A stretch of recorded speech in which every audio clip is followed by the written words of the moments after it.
You might have watched the Loire videos and think now that I am just being an over-exaggerator and over-enthusiastic, but I do have to say the other region that Serge is super into is Beaujolais. We did a show on it. You can go back and listen to it, but the thing that he loves about it and loves about the producers in Beaujolais is that they are so passionate and they are really rediscovering their craft. They're very proud of their Gamay. The area is gorgeous. It's rolling. And here's the thing about Beaujolais.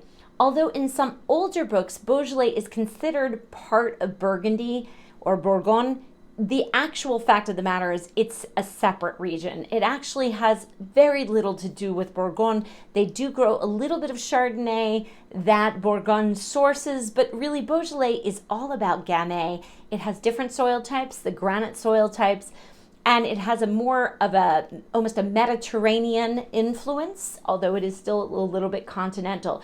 Much more green and lush than what you'll find farther north. So really think of it as a separate region. And when you have this wine, you'll really be able to separate it from Pinot Noir because Gamay is so different. And the Morgon appellation, there are 10 crus that are on granite soils within Beaujolais. And Morgon is one of the most prestigious of those 10 crus. And within Morgon, there is a vineyard, the Côte du Puy. And this is a hill within Morgon, which is known for volcanic, jagged schist that is really rich in iron oxide and manganese and makes the most long-lived, complex wines in Beaujolais. So these wines can age for decades. They are really, really amazing wines. So when you think of Beaujolais, I'm excited that you have this wine to reference now. This wine is from a tiny little producer. This is Ludovic Montginot. Ludovic Montginot is a small producer. He farms by himself, does everything by hand. He does biodynamic practices when he can.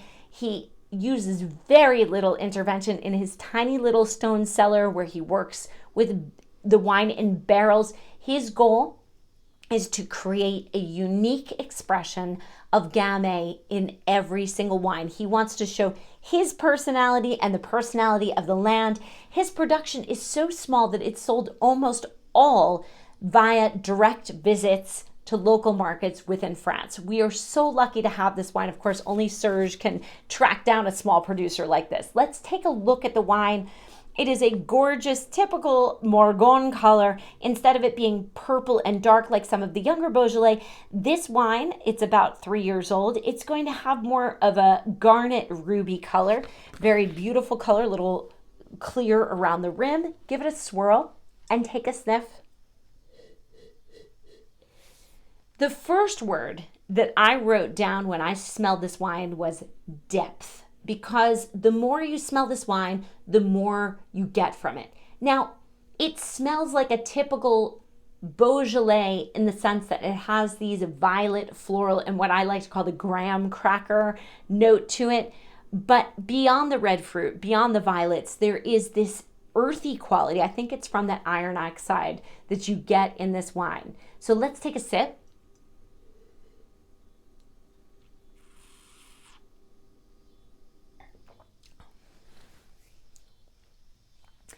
Red fruit, violet, some rose notes, and this earthiness, this groundedness, a mineral finish, great acidity, some lighter tannin. This wine could age for another couple of years and get even more depth, but it is delicious now.